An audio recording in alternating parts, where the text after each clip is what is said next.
In this lecture, let us now discuss the concept of characteristic signals and system functions for linear time invariant system. Okay, so we will consider a linear time invariant continuous time system.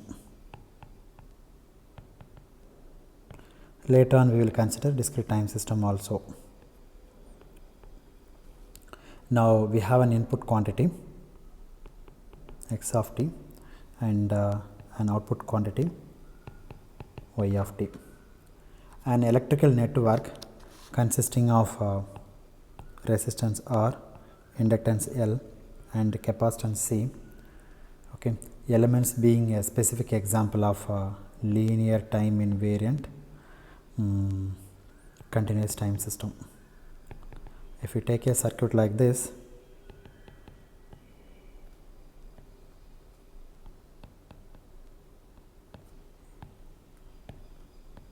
so this is good example for your LTI system, LTI continuous time system.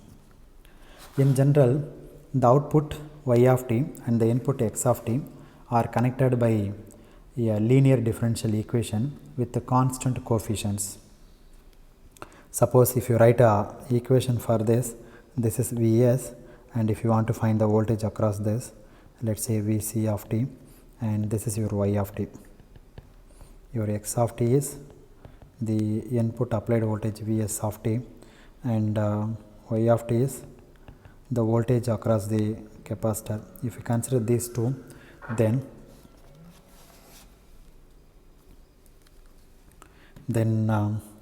this x of t and y of t is connected through a linear differential equation. You can write down it is by using simple Kirchhoff's voltage law and current law.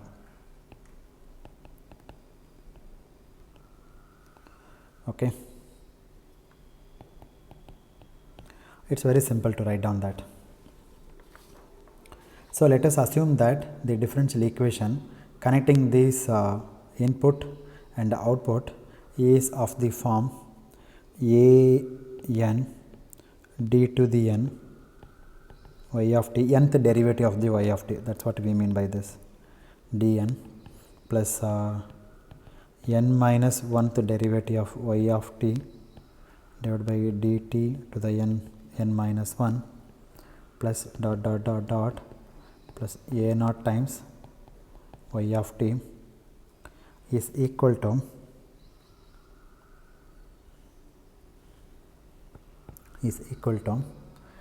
bm times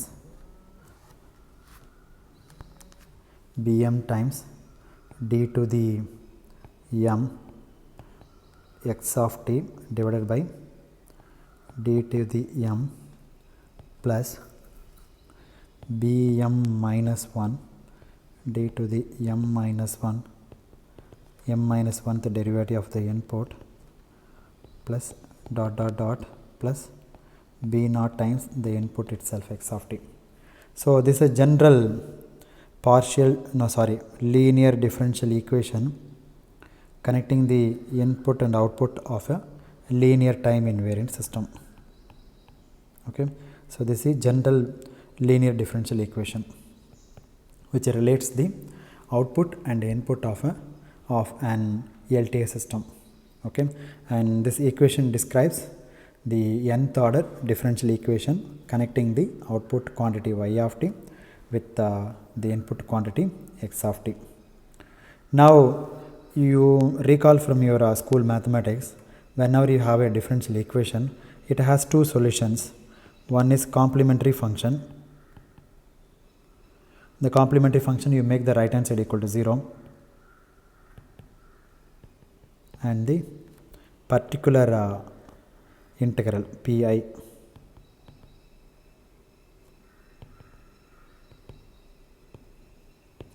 particular integral solution of particular integral. So there are two types of solutions for this. If you combine these two, then that is your total solution. So now this particular integral solution of this equation is given by the operator d, where d is like d by dt.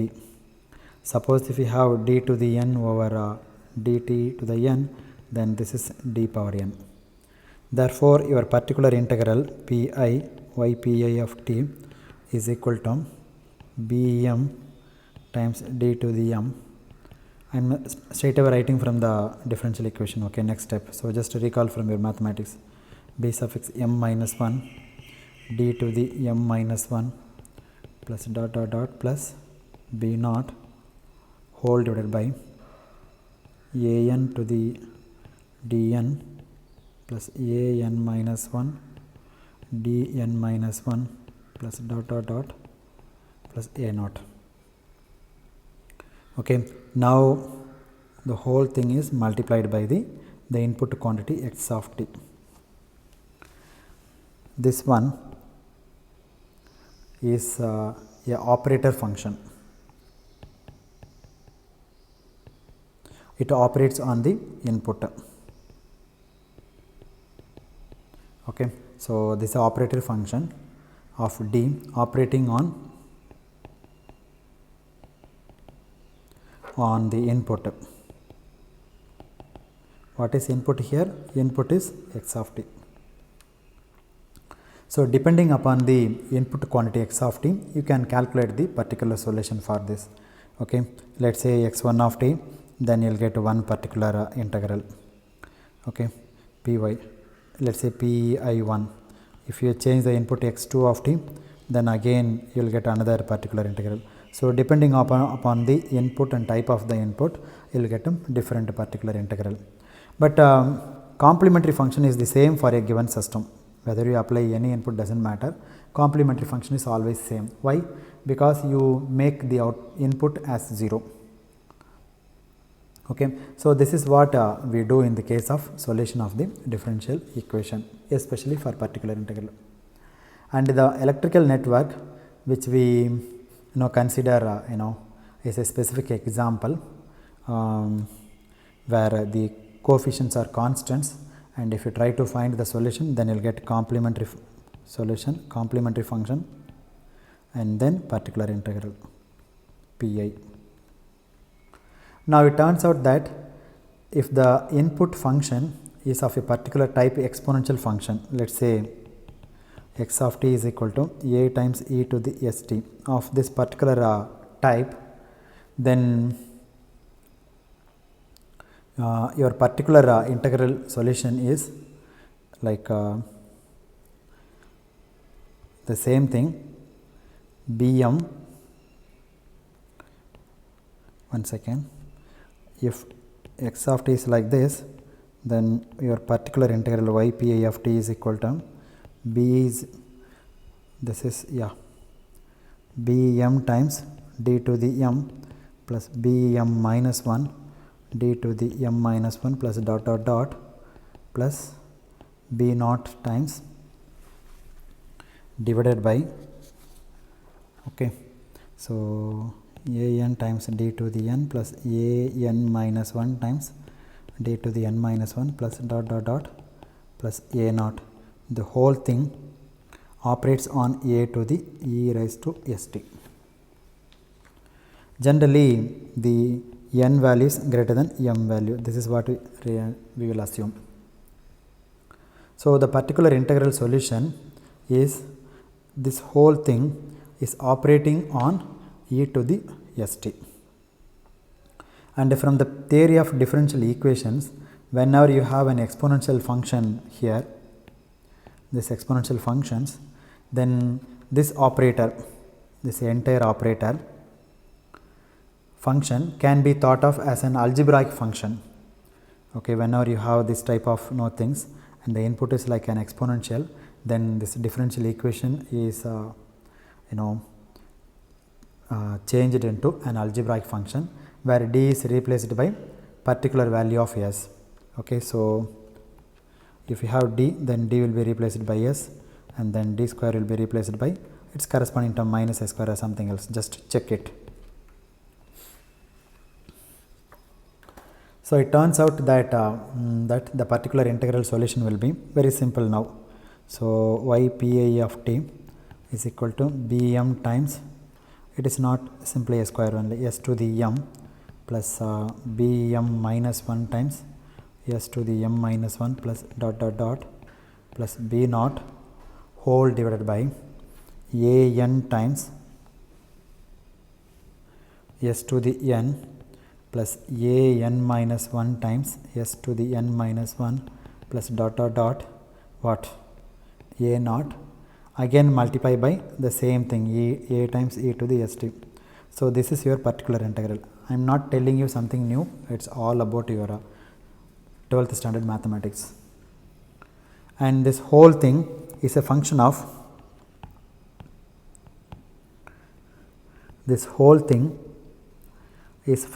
only s.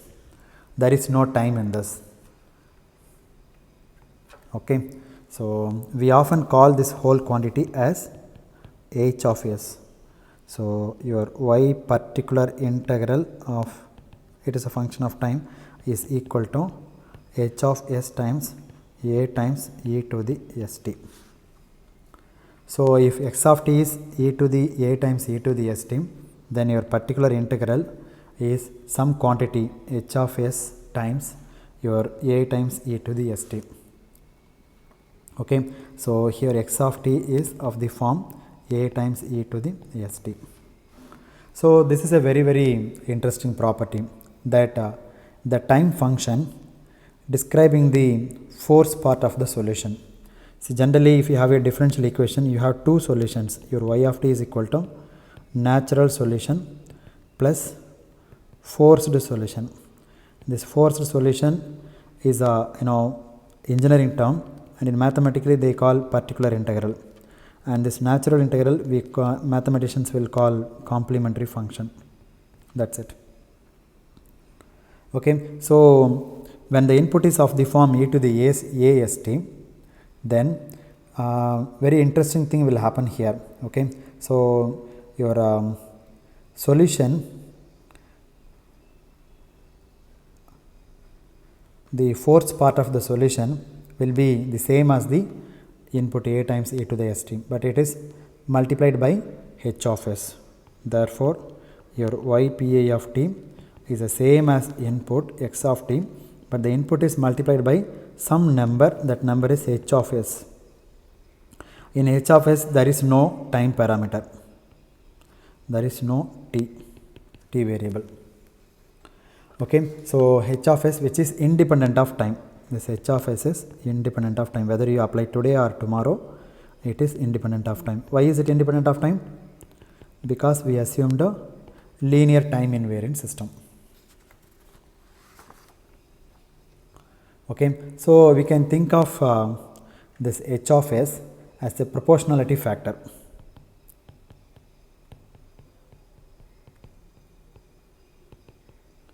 Proportionality factor times input. This is your y pi of t. Okay. And this proportionality factor is a function of only s, but not a function of time. It is independent of time. So the input time function and the output time function, as far as your particular integral is concerned, okay, as far as this particular integral solutions are concerned, they are exactly the same. Whatever you give the input, the same thing you are getting in the output, but the input is scaled now. How much it is scaled? By h of s. Okay. So the input is scaled now. So this is a very interesting property. If you don't have this type of property, then we will be in trouble. Okay. Suppose you give a speech signal to a device for amplification. Now what it has to do? It has to only strengthen the signal. It has to amplify the amplitude. It should not disturb the shape of the signal. Therefore the output is, let's say if input is x of t, then the output must be 5 times x of t, just to multiply by 5 times or amplify by 5 times. So that's what we expect from an amplifier. If it changes the frequency or shape or something else, then we don't want that type of amplifier, because the intelligence will be lost. Maybe x will speak, the output will be like a voice signal. Okay, if a person X speak, then this the output looks like, say, a person voice, somebody else voice, like maybe the donkey voice may look like a buffalo voice or something else, I don't know. So this is an important property. So input and output are the same, except that they are scaled up or scaled down by a factor h of s. Okay, so y of t, particular integral of output, is scaled up version of input, or the output is scaled down version of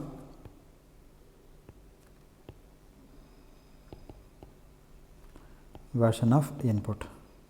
So only these two things can happen, nothing else.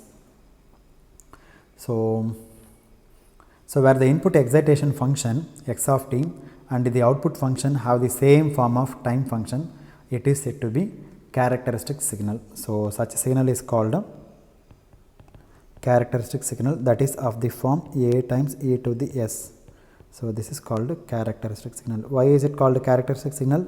The input and output is of the same form, except that the amplitude. Okay, such a signal is called a characteristic signal of a system. The characteristic signal is also sometimes called eigenfunction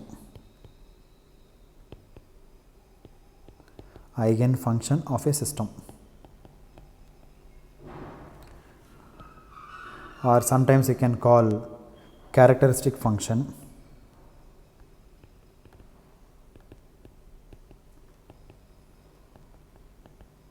or eigen signal, also you can call eigen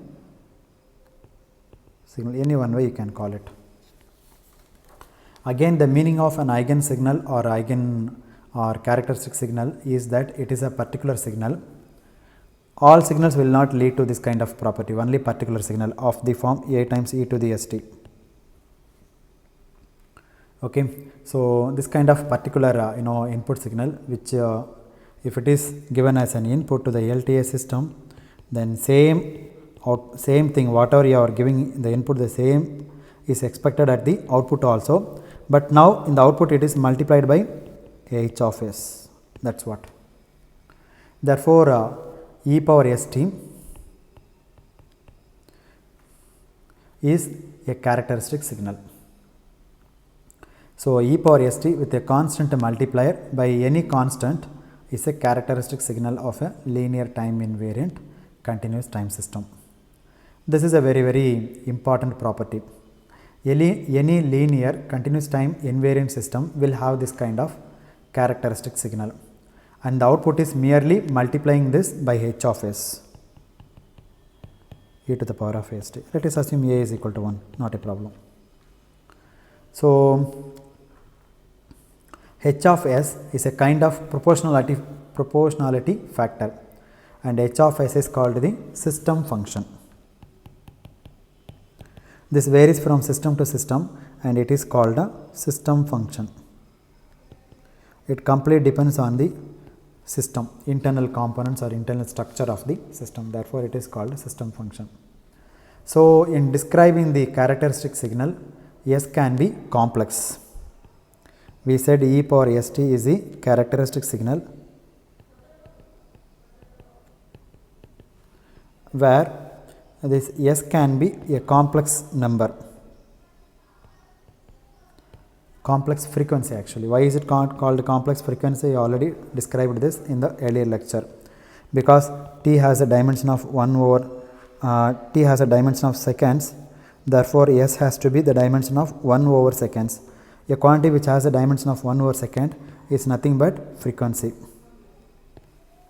Okay, so s can be, need not be real and need not be imaginary also. It can be complex in nature, complex in general. Therefore, the complex exponential signal of this type e to the st mathematically can be complex as well. Therefore, the entire thing is complex. If s is a complex, then e to the st is a complex signal. okay, where e to the a times e to the st is a characteristic signal, and the complex frequency associated with this is s is a complex frequency, and the proportionality constant between the output y pi of t and the input a times e to the st. Here I put a proportionality constant here.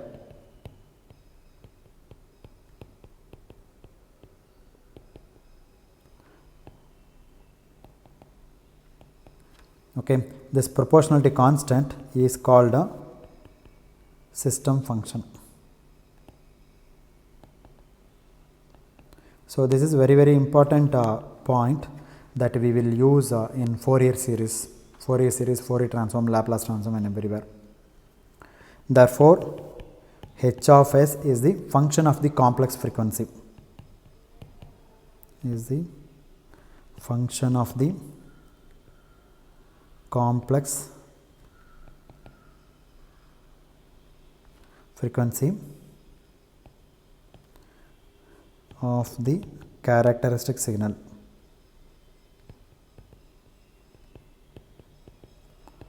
What is the characteristic signal? A times e to the st, or eigen signal.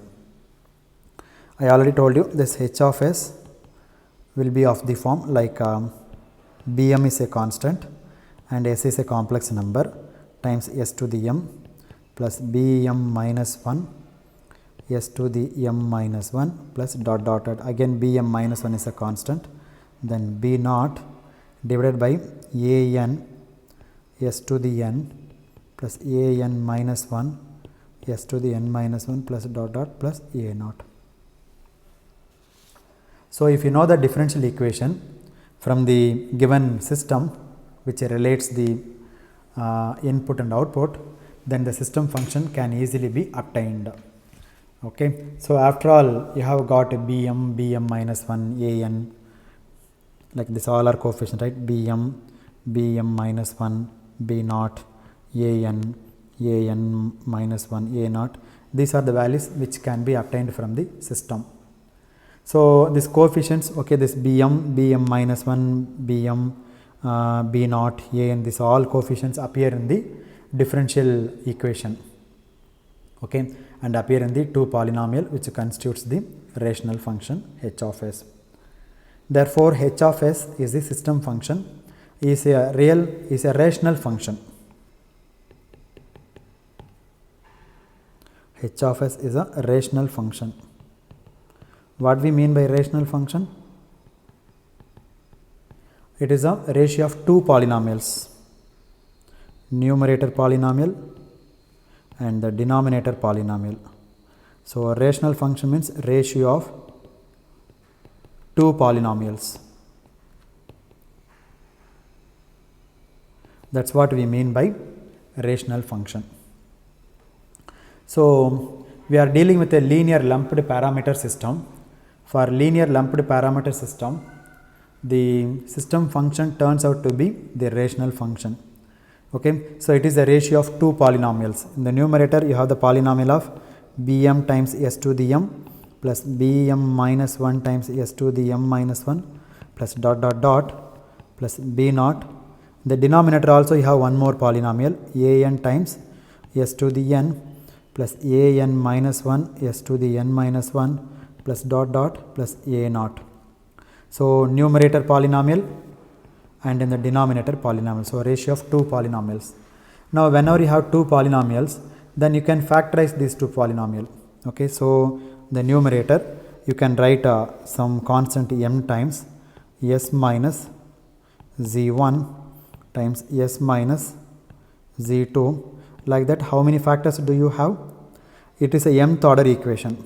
Therefore you will have s minus zm, you may have like this.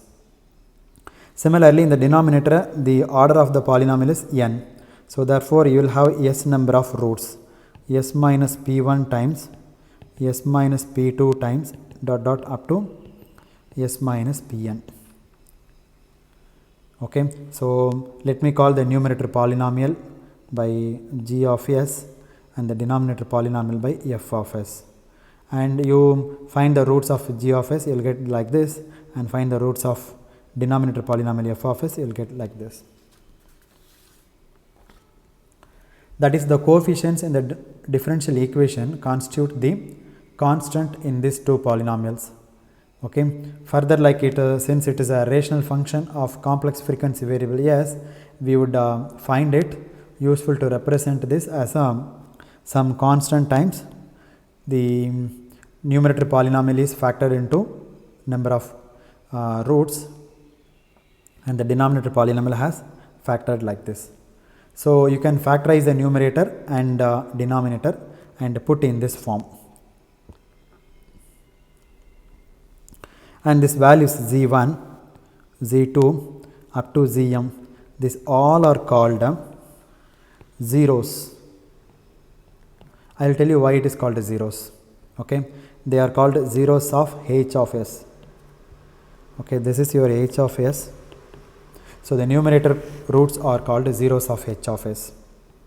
In the denominator, you have p1, p2 up to pn. These all are called collectively poles of h of s. Okay, now zeros are nothing but they are the values of s which makes h of s to go to 0. See, in this polynomial, suppose if we substitute s equal to z1, then what will happen? z1 minus z1 times z1 minus z2, substitute s equal to z1.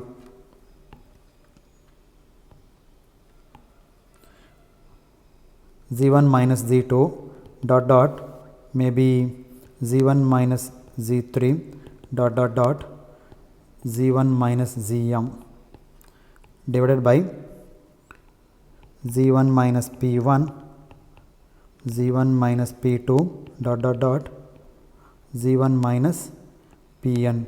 Now the first thing goes to 0, 0 into anything 0, so therefore 0. So the value of s for which the h of s go to 0, that's why the numerator is called zeros. Similarly, if s is equal to any one particular value p1, then the denominator becomes 0 and it makes the function to infinity. So that values are called poles of the function. Okay, so the set of values of p which makes the denominator to vanish are called poles of h of s. At s equal to p1, your h of s becomes, or it goes to infinity. Now generally these zeros are denoted by z1, z2 up to zm, and poles are p1, p2 up to pn. These zeros and poles are denoted in the s plane. This is called s plane, where s is a complex number, as I said. So when I say complex, it has a real part and imaginary part. Real part is denoted by sigma and the imaginary part is denoted by omega. So the x axis represents sigma, representing sigma, and y axis representing omega. So the zeros are denoted by circle, small circle like this, and poles are denoted by cross. It can happen here. So whenever the poles occurs, it will occur like a complex conjugate. Okay, pole locations are given by crosses. Okay, and zero locations are given by small circles. Small circles. Okay, so this is representation is called complex conjugate. Complex plane representation. Okay, and this is called S plane or complex plane. You can write S plane or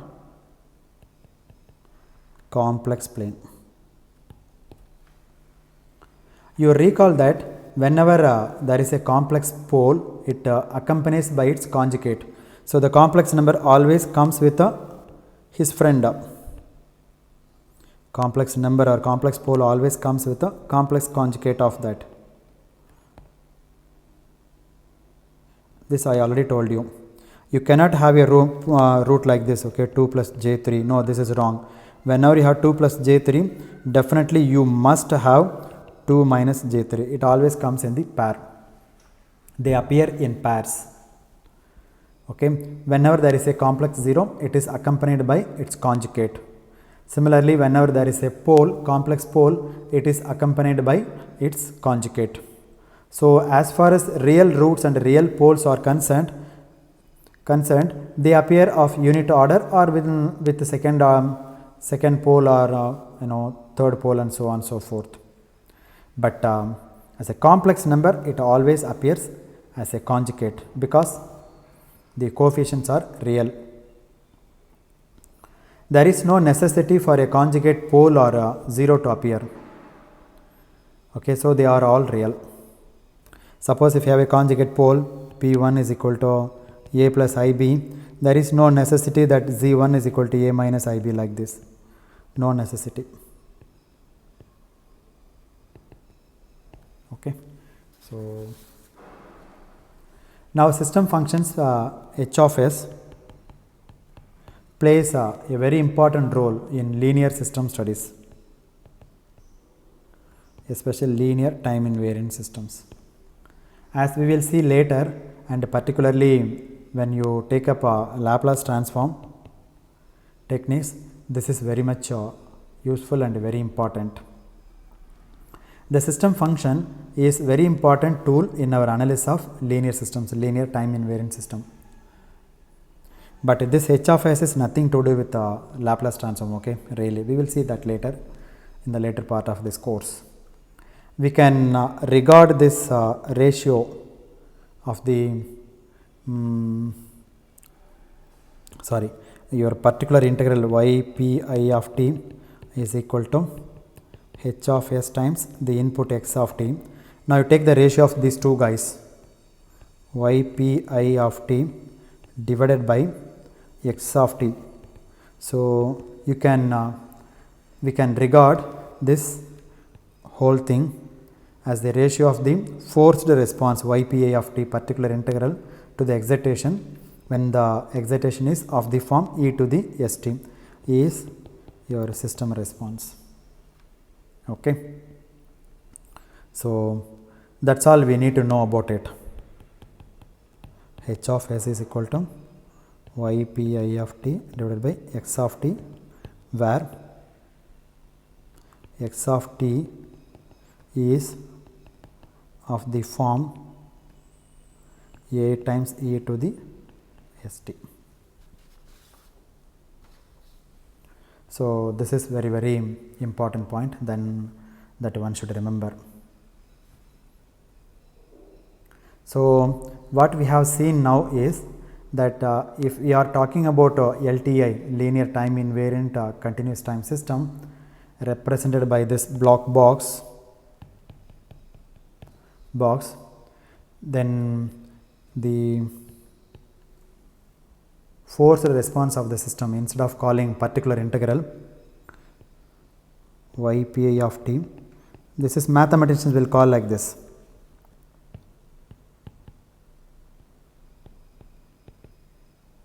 Like a forced response, but we always love to call this as like what I say, I'm sorry, this is I'm very sorry, I just told in the opposite way. Mathematicians will call particular integral. I don't know why this name came into the nomenclature. Particular integral, but as an electrical engineer or communication engineer, whatever it is, we like to call it forced response.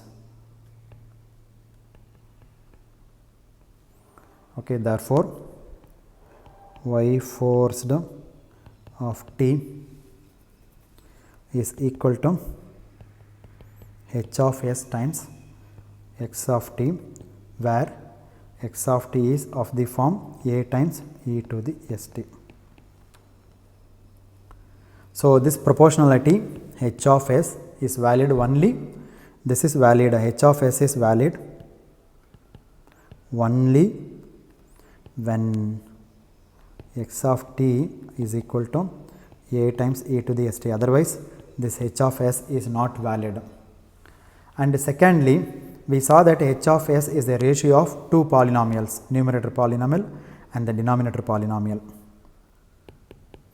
Like h of s is equal to, let us say the numerator polynomial is g of s and the denominator polynomial is, let us say, f of s.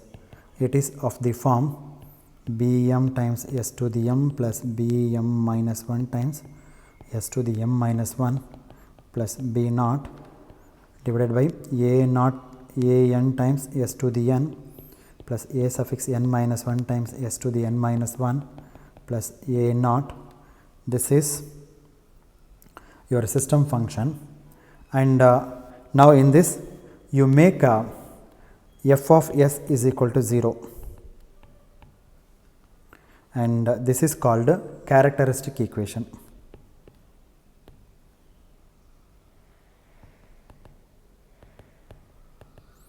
Characteristic equation. That means what? The roots of this are called poles of h of s. So, a n s to the n plus a suffix n minus 1 s to the n minus 1 plus dot dot dot a naught is equal to 0. This is called a characteristic equation.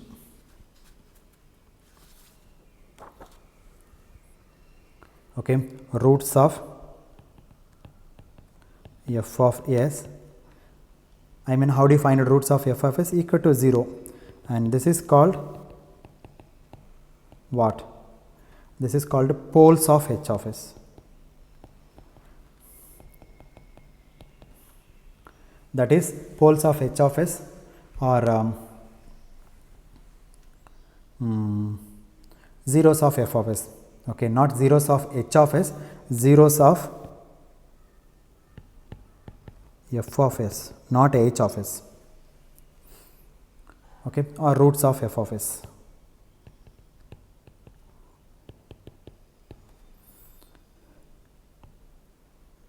Zeros of h of s is z1, z2 and so on. Zeros of f of s is p1, p2 and so on. Okay, therefore, f of s equal to 0, this is very important equation. We already gave the name for this guy called the characteristic equation. If you solve this f of s equal to 0, it gives the natural frequencies of the system. Natural frequencies of the system. So, these are the frequencies present in the complementary solutions or homogeneous differential equations. See, when you have differential equation, let us say d square y of t by dt square plus 3 times dy of y of t by dt plus y of t is equal to 2 times x of t. Then how do you find out the complementary function for this? You make output is equal to 0. So, this d by dt you replace by capital D. So, therefore, d square y of t plus 3 times dy of t plus y of t is equal to 2 times x of t. Then you replace d by m square, right? M square plus 3m plus 1 times let me take put this is 2, here I put 2 here and here also I put 2, let me put 2 here, times y of t is equal to 0. Now, this is the complementary solution, complementary function. So, m plus 1 times m plus 2 is equal to 0. So, this is what given by your f of s equal to 0. So, whenever you take the denominator of the h of s, this guy, and if you try to solve, and that solution will be the same as your complementary function, this guy. So, both are one and the same. So, this is your complementary function. If you solve it, if you equal to 0, complementary function. or complementary solution or homogeneous differential equation solutions. So H of S builds in itself a lot of properties. Not only it gives the forced response, from H of S you can get forced response y pi of t, okay, and also you can get a what? Natural response, that is complementary function. Natural response and forced response.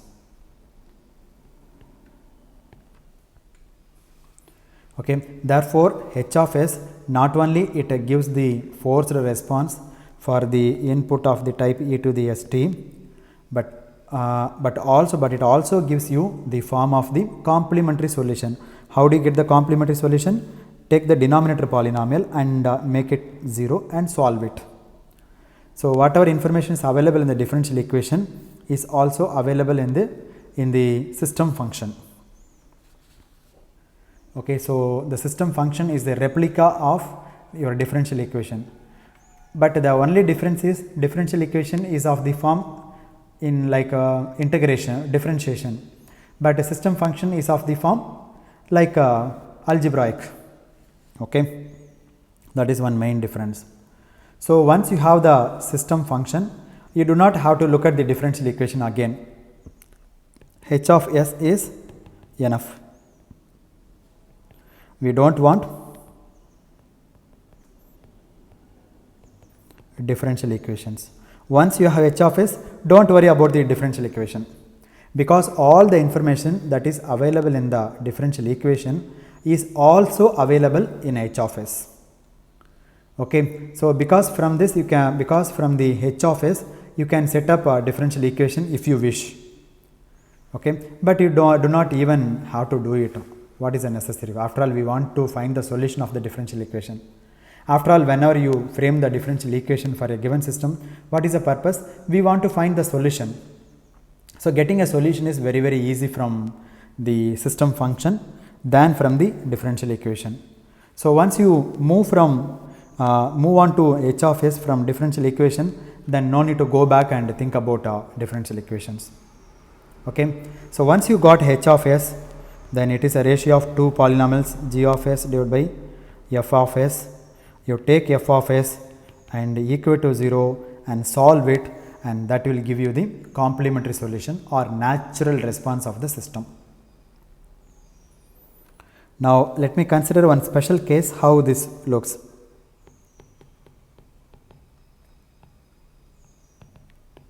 Let us say my x of t is of the form e to the j omega t. Okay, so this is a special case of x of t being e to the st, because as I said s is equal to sigma plus j omega. Now let us make sigma equal to 0, sigma is equal to 0, therefore s is equal to j omega. So x of t is of the form a times e to the st, and make a is equal to also 1, then therefore this is 1 times e to the j omega t. So this is a special case of the complex function. Okay, so that means you are taking s is equal to j omega. So in this case your forced response or particular integral of t, or you can say forced response y of t, is simply instead of h of s you put j omega, because wherever s is there you replace s by j omega. Therefore h of s becomes h of j omega, that is it, h of j omega times x of t, that is it, where of course x of t is of the form e to the j omega t. Now this is important, because whenever we are talking about sinusoidal excitations, like input is cos omega t, then cos omega t, then this cos omega t is related to e to the j omega t, because real part of e to the j omega t is a real signal cos omega t. Therefore cos omega t and this characteristic signal e to the j omega t, both are very closely related. Similarly, sin omega t also very closely related. Okay, for example, alternately you can think of this as the sum of two exponential functions, like cos omega t is equal to e to the j omega t plus e to the minus j omega t by 2. Similarly, sin omega t is equal to e to the minus j omega t minus e to the minus, here plus minus j omega t by 2. Therefore, sin omega t can be written as imaginary part of e to the j omega t. So, e to the j omega t is closely related to the sinusoidal functions, which are very important in system studies.